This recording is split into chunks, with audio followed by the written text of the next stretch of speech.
Hi there, folks. This is Robert. I am from the Church of the Basement Dragon Facebook page, and I'm going to be talking about atheism and nihilism. And as I do that, I'll be strolling through a beautifully maintained area in the United States in Kentucky. It's an absolutely fantastic view here. I wish you could be here with me to see it as I see it. But live streaming will have to be the next best thing. So, let's start off with nihilism. Nihilism essentially states that nothing matters. Everything is irrelevant. Everything is going to be destroyed. Everything is going to die. Nothing matters at all. Well, I'm sorry, but I disagree with that. Many people assert that atheism leads to nihilism. Now, I can see how someone who happens to be a believer might think that, but it's not necessarily true. In fact, I would go so far as to assert that it is almost vanishingly rarely true. Now, essentially, when it comes to the theistic point of view for this, it seems to come from a place of, well, if we don't get eternity, then everything in life is a jip, and who cares?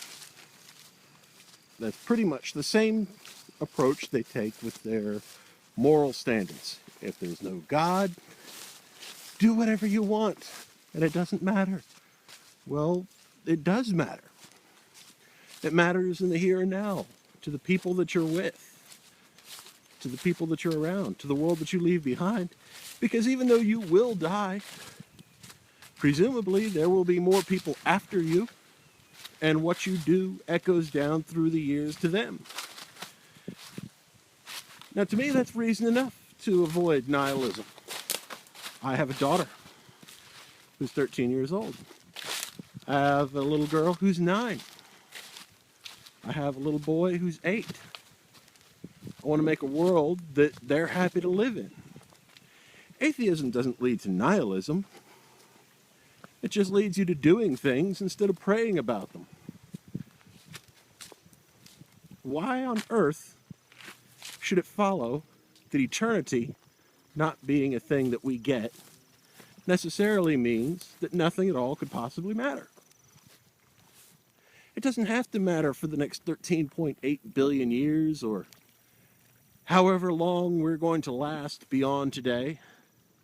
It doesn't need to last that long at all. The things that we do need to matter to people. And if they're not going to matter to people, then who are they mattering to? And if the worst you can say about it is that, well, it only matters in the lifetime of humanity, okay. Why is that a problem for anyone? Why on earth should it follow that just because our deeds don't live for 1 trillion years mean that they don't matter at all? It just seems insensible. Now I'm going to take a brief pause and just let you take in the nature without my voice. I hope you can hear everything. Who needs a church? I have this.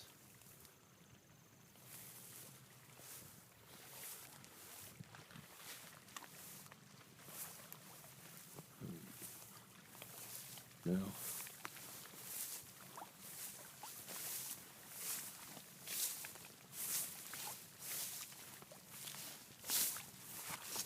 wonder how many fish are in this lake. Probably quite a few. I'm going to have to bring the family up here and go fishing sometime. Or at least take them out on a boat. Go swimming. It's pretty warm out here. I'm wearing a jacket, but I really don't need to.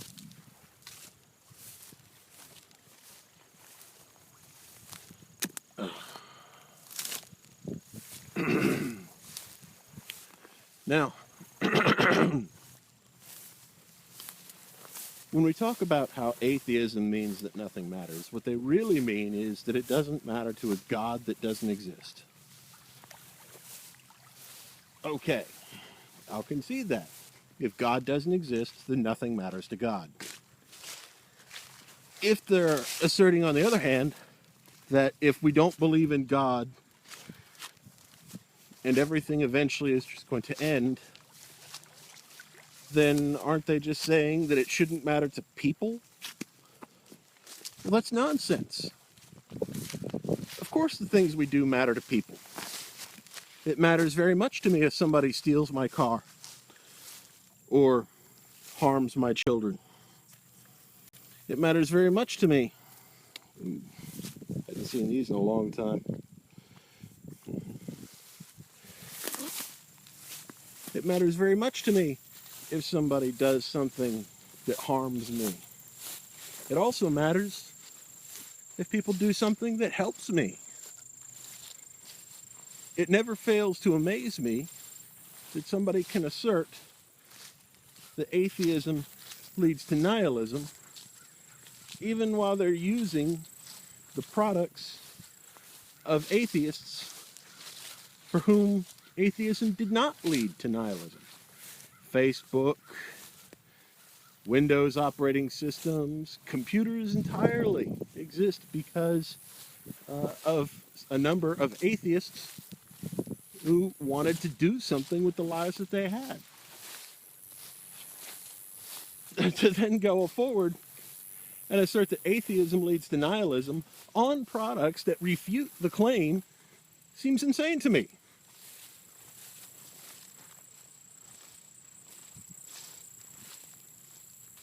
I think, really, when somebody says atheism leads to nihilism, they're really not speaking of anyone else. They're speaking of what it would do to them. Maybe. The problem is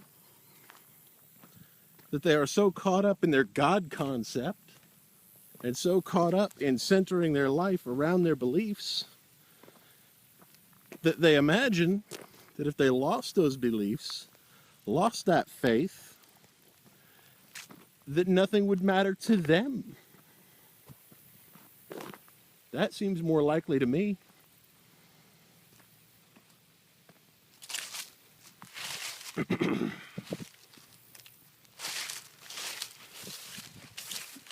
But I have to say, I object to them labeling my life and my way of living and my way of doing things as if I should feel the way they think that they would feel if they were in my position.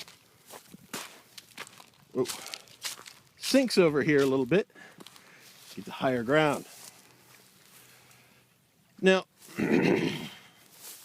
I was a very devout Christian for a little over 20 years. And I was a very devout believer. I know I said that, but I cannot overemphasize this enough. I was the kid that actually asked for new Bibles. I had a favorite version. I loved the King James Version best.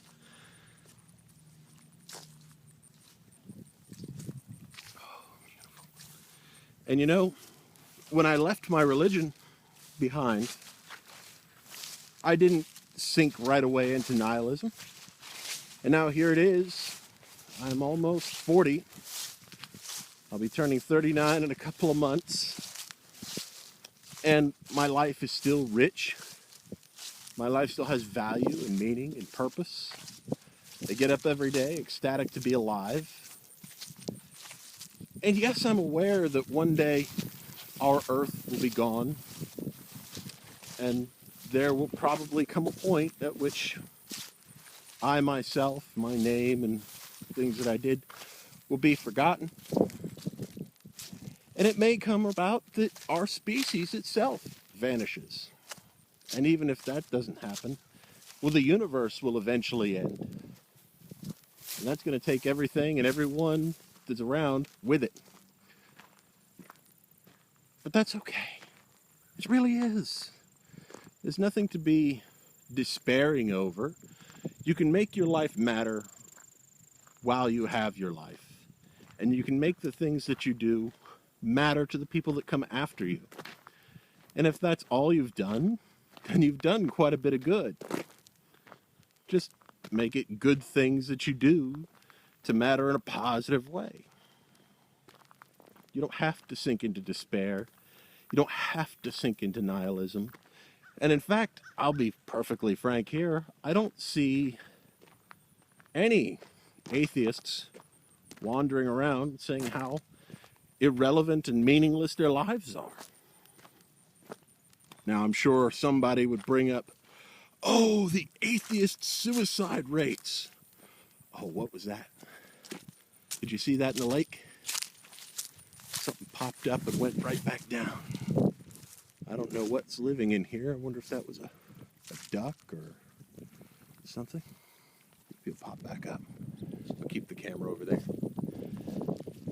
Anyway, all right, atheist suicide rates. It is technically true that atheists have a higher suicide rate than many of their religious counterparts. However, I point out that many of these religions have very serious prohibitions against suicide and promise that you'll be tortured forever if you do it. Now, if one group does not have such a threat and another group does have such a threat, which one would you expect to see the greater suicide rates in? Now, to me, that seems like a pretty simple answer. But nonetheless, despite the fact that it's blatantly obvious, you'll hear a lot of religious people, usually Christians, saying that, oh, because atheists have this much higher suicide rate compared to us, it must be because they think nothing matters and they sink into depression and so on and so forth. Well, no. No. All you can really say is that the rates vary. And if we look at the reason for those rates, well, what are the demographic differences in customs? All you can really claim is that you keep miserable people around for longer. That doesn't mean that everybody is that much happier. That's an important distinction to draw.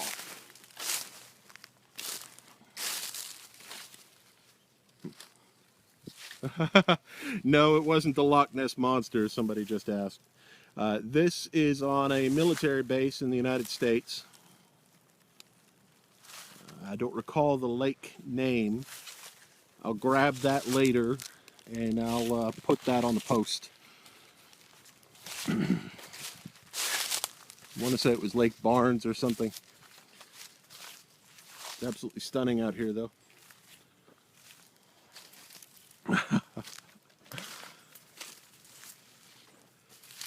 I'm just going to go quiet for a minute and let you take it all in.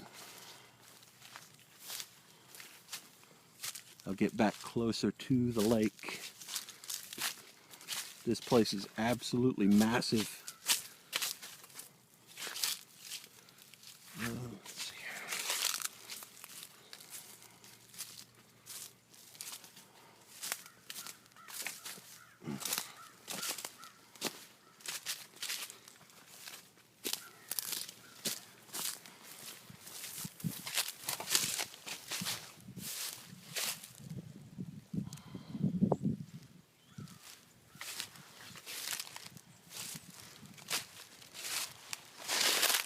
The ground is so soft under me. I wonder what this must be like when it really rains hard. There's vehicle tracks around here, so there must be other paths leading in. Oh, I see something over there. That might be whatever it was. Maybe that's just a rock, I don't know. Probably can't see it from here. Well, I think this concludes our short talk about atheism and nihilism. And I hope you've come away with the agreement that not only does atheism not lead to nihilism, but it's quite the opposite. That atheists who don't see a reason to believe in God simply see meaning in their lives through other means. And that those who are convinced that atheism must lead to nihilism are in fact referencing how they believe that they themselves would feel if they lost their belief system and abandoned their faith. Which, of course, does not reflect reality in the event that that happens. If somebody abandons their religion and abandons their faith, they don't have to sink into a depression. They don't have to sink into nihilism. They don't have to into empty hedonism or anything else. They just find actual realistic purposes and goals, and to make life matter in the time that they have, and come to accept that it's okay, that everything will be all right, even if we don't have forever, and this is the only life that we get. So, thank you for tuning in. I hope you enjoyed today's live stream, and I hope you have wonderful lives, all of you. Goodbye. This was Robert from the Church of the Basement Dragon.